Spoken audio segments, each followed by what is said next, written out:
Kata Ali bin Abi Thalib radhiyallahu anhu, maukah engkau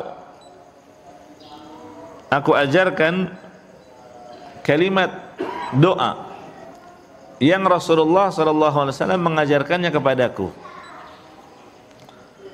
Sekiranya engkau membaca doa ini, ya, dan engkau memiliki utang yang banyak, yang besar, walaupun utangmu itu seperti gunung Sabir, ini gambaran bahasa kiasan, sebanyak apapun utangmu, kalau kamu baca doa ini,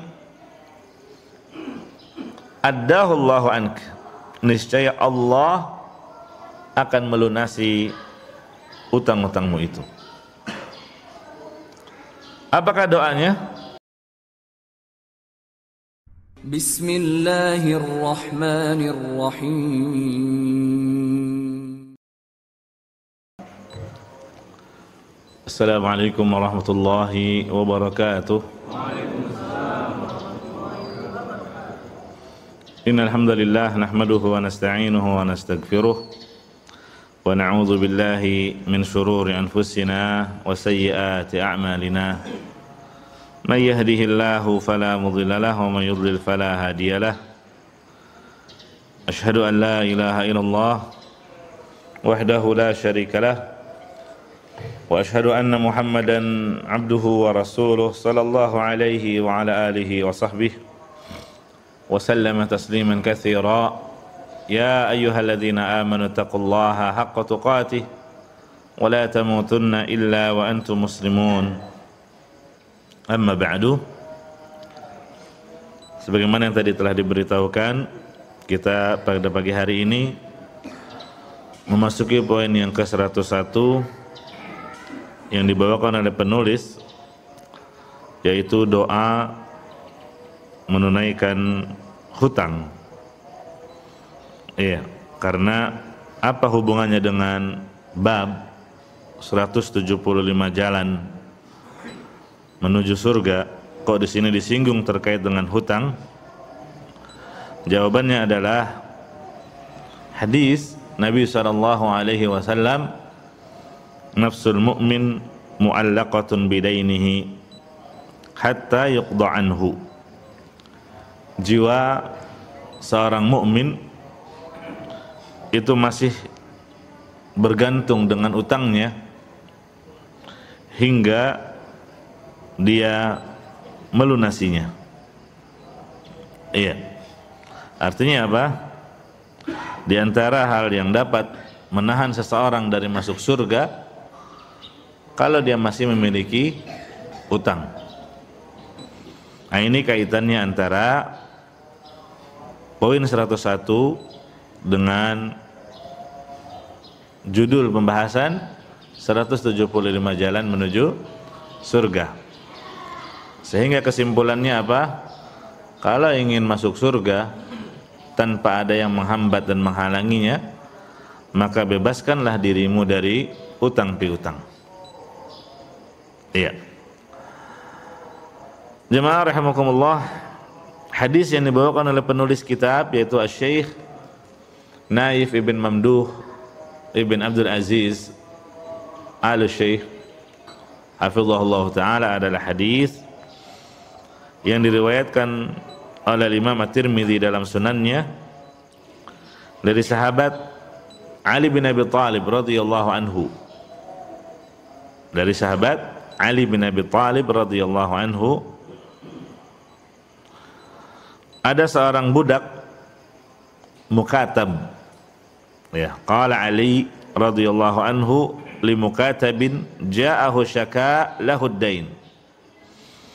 Jadi ada seorang budak mukatab. Apa itu budak mukatab?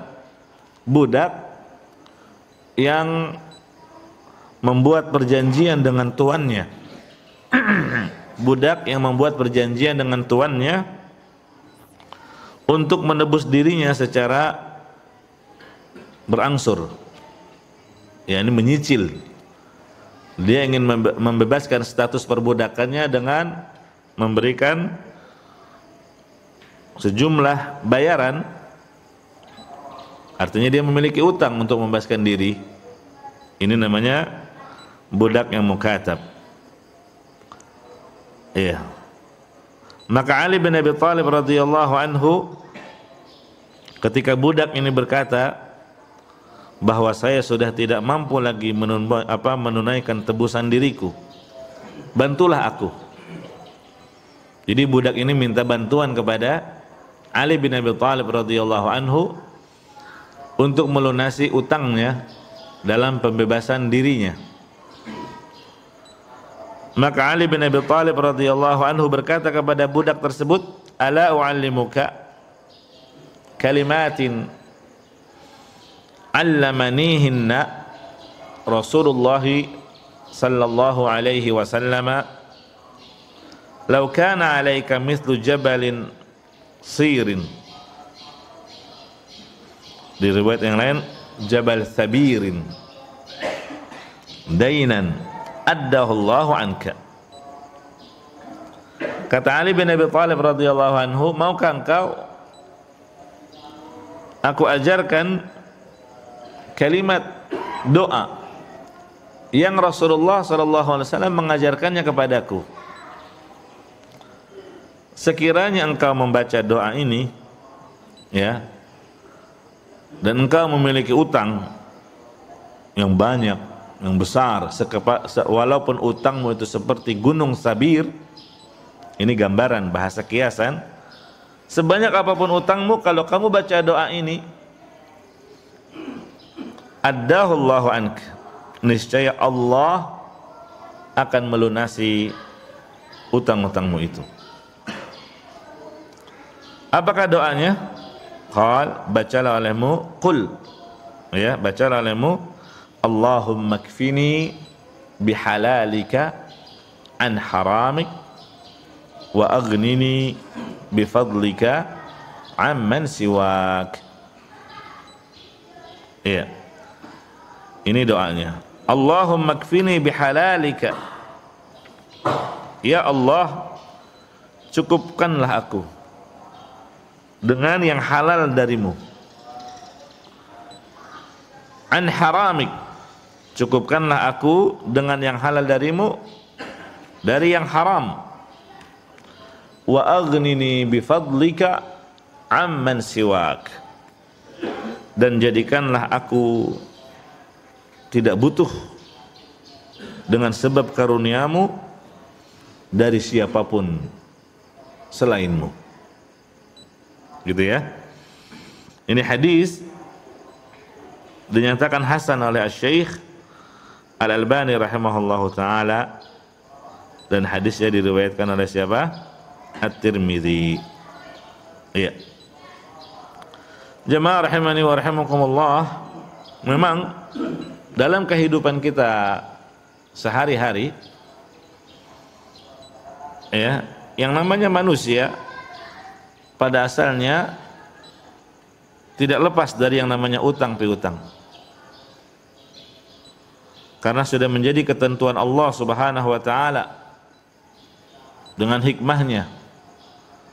Manusia di dunia ini hidup dalam keadaan yang berbeda-beda.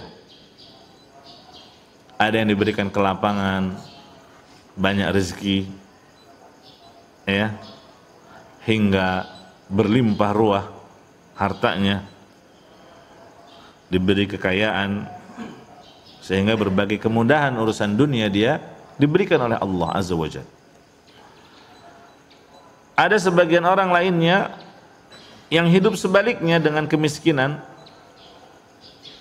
penuh kekurangan, sehingga dia tidak bisa mencukupi kebutuhan hidupnya, sehingga terkadang mendorong dia untuk berutang.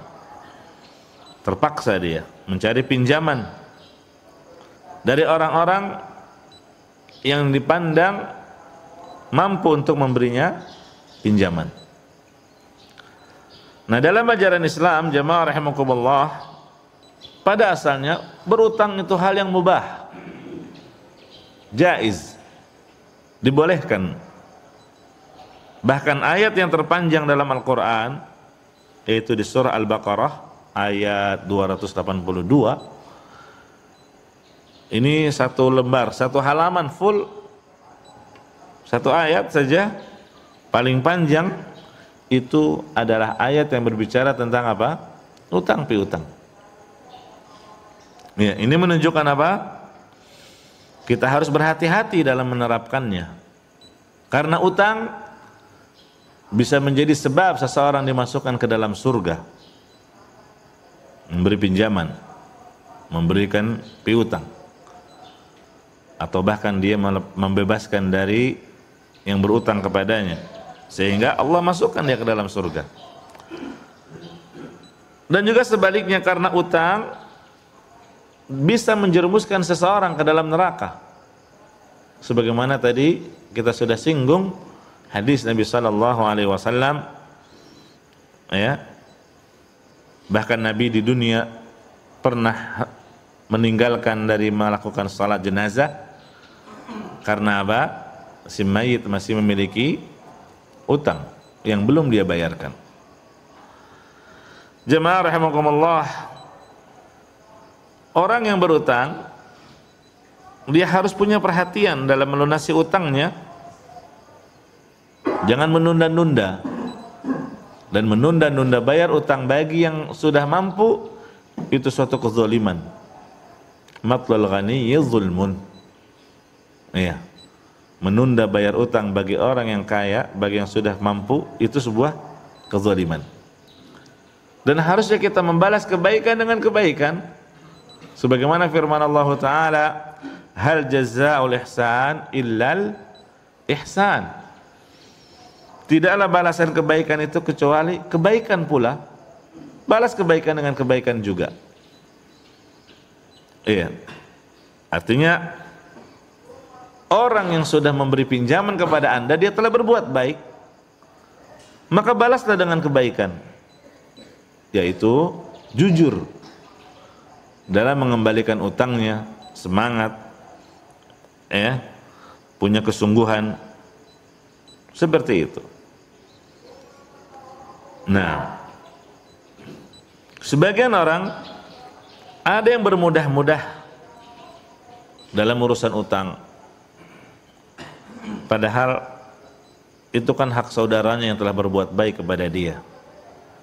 Ya, inilah akhlak yang tercela. Kalau dia sudah ada kemampuan bayar tapi nggak mau bayar atau meremehkan dalam pembayaran utang, ini yang menyebabkan sebagian orang merasa kapok dengan meminjamkan uang ke orang lain yang membutuhkannya.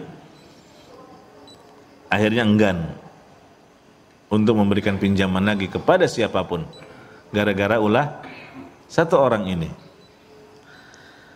Nah, ini jemaah azani Allah wa iyyakum. Jadi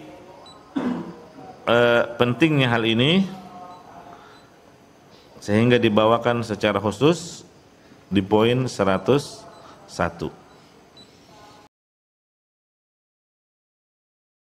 Alhamdulillahi Rabbil Alamin.